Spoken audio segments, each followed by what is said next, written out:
Welcome to Happy Houdini Sundays, where I share with you what I've learned this week. Today we're gonna make procedural lightnings. Well, for creating those lightnings, we need geometry or points that will project those lightnings, and geometry to receive it. Well, so I made this simple animation where the sphere moves along the scenario, and now we can start making those lightnings. Well, so I'm gonna template this. Well, so now we have the sphere animated.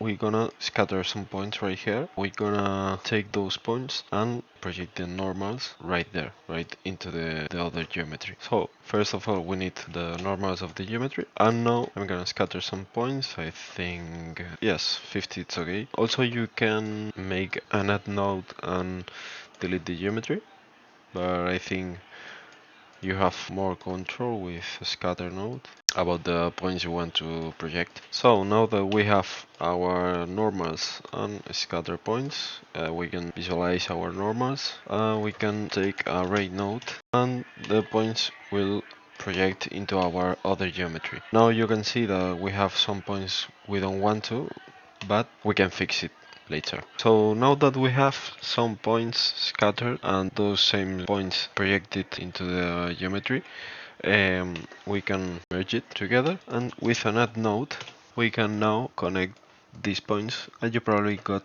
something like this. So how can I take this point and connect it with this one, and this to this to this, but not affect the other points? We can make the connection by an attribute. Okay, well, so we can add an attribute wrangle right here, and we can add an attribute, an integer attribute that would be my ID, and I say to this attribute that will be as the same of the ptnum. And now we can check the geometry spreadsheet.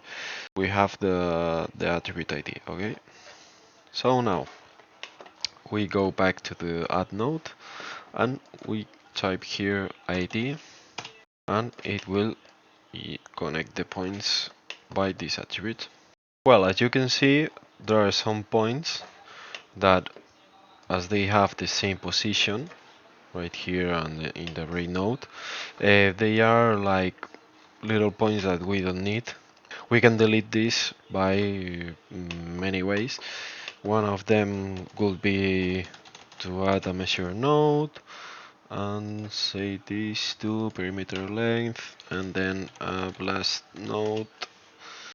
The perimeter attribute, we can say that we blast the primitives, yeah, the primitives, that its perimeter is minus of 0.7, minus than 0.7, and this delete these points. Well, and now what we can do with these points that are too far, well, we can do the same as this blast node. So I can do it with a blast node, but I will do it with attribute wrangle over the primitives. If add perimeter is bigger than this channel, I don't know, like distance maybe, I will remove the prims.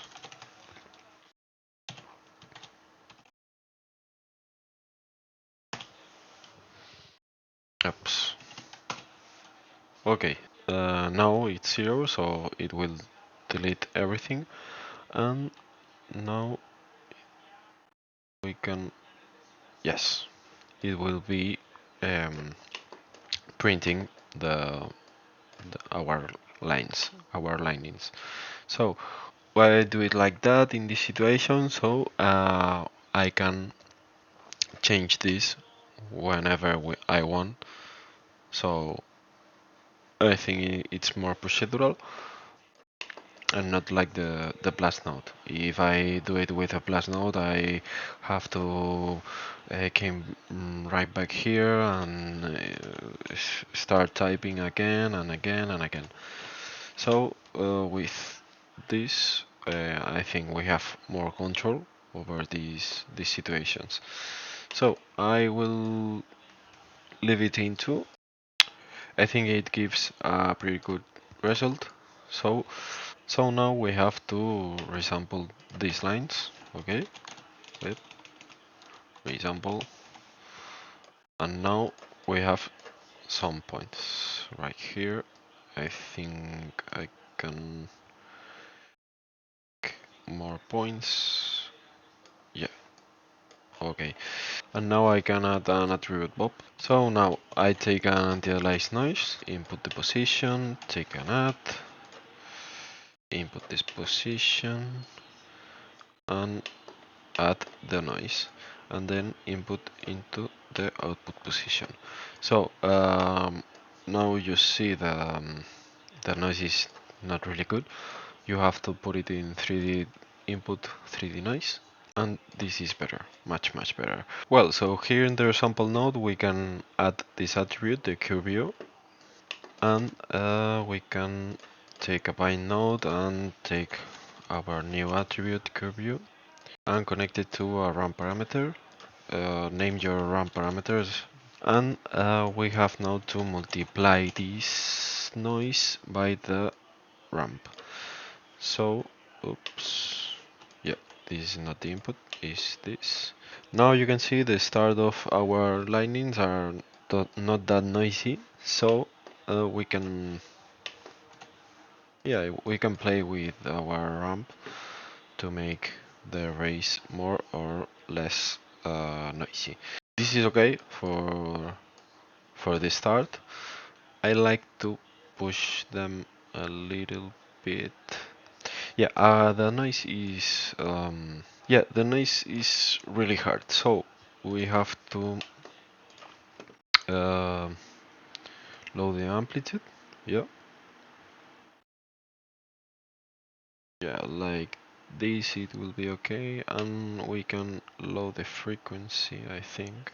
Now we can add more frequency for our race to take a noise much bigger, and now we can play with our ramp. So now we have this bigger noise that has a like a very smooth noise. Okay, so now we can add another attribute bob, and now we can increase the amplitude, and now we can play with this. Well, so the ramp maybe don't need this point, this black point, because if we leave this one, we see that the animation looks so static. So if I delete this one, the animation looks better, in my opinion. Maybe it's just an artistic decision, but I think it looks better in this way. Yeah, it looks much better. Uh, yeah, I delete this one too, and now we have a better animation, to be honest. And if you want some variation on your linings, you can promote the offset attribute from the noise. And on the X you can add $F for the frame and divide it into, I don't know, 4 maybe. Yeah, it looks a little bit. Yeah, I think it's cool. Maybe 10. I don't know. Yeah, I prefer 10. The animation looks much better, I think. As you can see, when our sphere is not moving, the lightnings are not animated. So if we animate the offset in the x-axis, for example, we start making an animation on the offset. It's a very simple trick. So now we can say that we know how to make lightnings in Houdini. Also, you can play as you want with every thing you want. Maybe you can add an attribute noise right here, play with the points, position of the points. You can animate.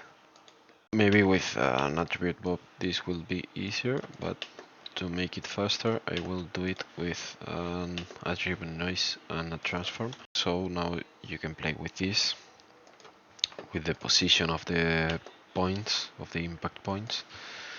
The pulse, yeah, like this. I want it like this, yeah. Okay, so you can play with this, the position of the points, and now you can see how the linings are moving. I don't know. You can do as many things as you can imagine, I think.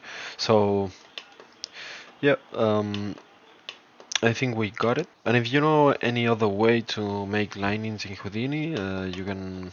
This is a little mess, to be honest. And if you know any other way to make linings in Houdini, or you have any question, you can leave it on the comments. And see you next time. Thank you.